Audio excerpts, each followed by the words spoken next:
guys, Toby here once again for another blade review. Okay, so now what I have here is Pinuti coming from Cebu. As you can see, this type of Pinuti is a bit modified because one, it's clip point. Two, it has a guard that covers at least half of the hand. And with this clip point, the false edge isn't actually false because it's quite sharp. The blade is around 21 and a half inches long.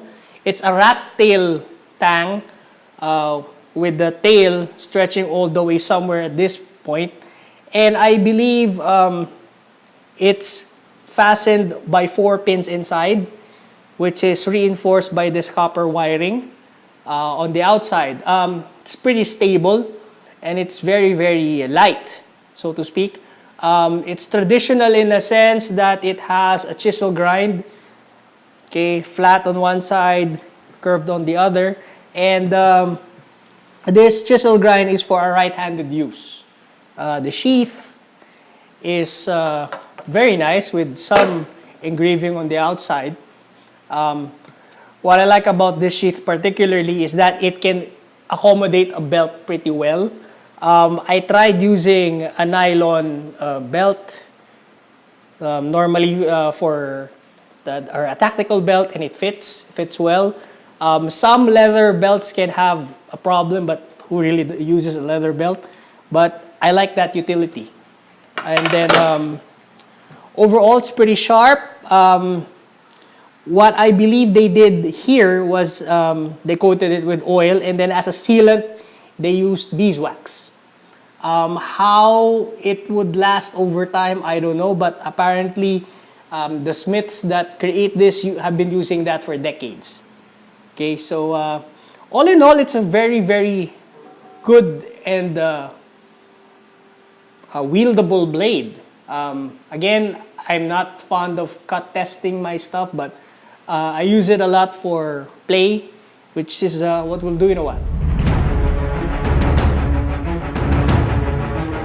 Okay, first of all, before I forget, balance of the blade is somewhere around 6.5 inches from the handle, so which makes it, you know, pretty good in terms of balance and wielding it. You can feel some weight. It's a bit top heavy, but not too much. Most of it is because it's a rat tail. That's the traditional way of how the Cebuanos make their swords. So yeah, it is a bit top heavy because the metal in this area is very light. Pretty maneuverable. Pretty light, swishes very well. Circular cuts, diagonal, horizontal, pretty good. Again, of course, problem with most of these blades that have a guard is switching left to right, but it's manageable. I don't advise this because you may end up putting the wrong side of the blade on your shoulder. So when I switch, I always put it on the side. Okay, it's a good straight edge, optimal for stabbing.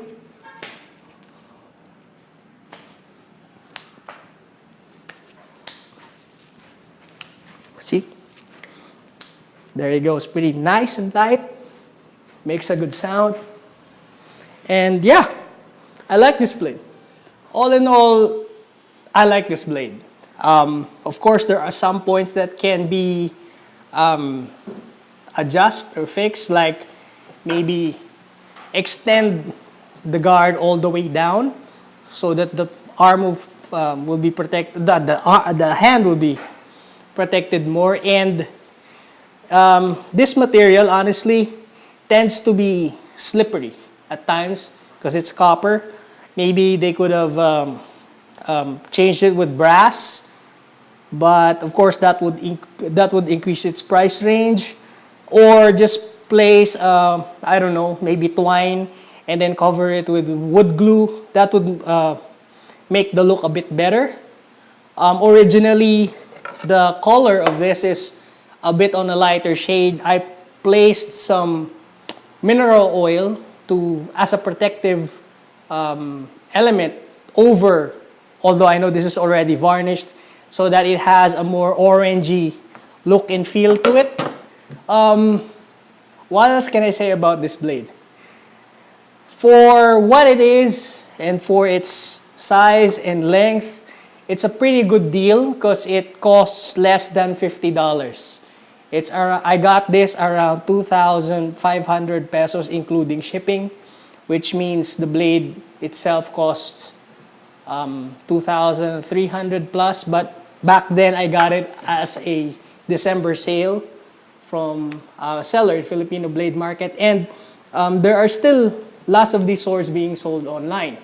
You can also have the edge modified or the shape of the blade modified, but of course that would entail more spending, and of course you can modify the way the handle is engraved, as well as the sheath, and how the shape of the guard is done. Okay, to give you the side profile of the blade, how thick it is, and to show, okay, the chisel grind finish. So there you have it. I hope this blade interests you, and again, stay tuned for more blade reviews upcoming soon. Thank you, mabuhay.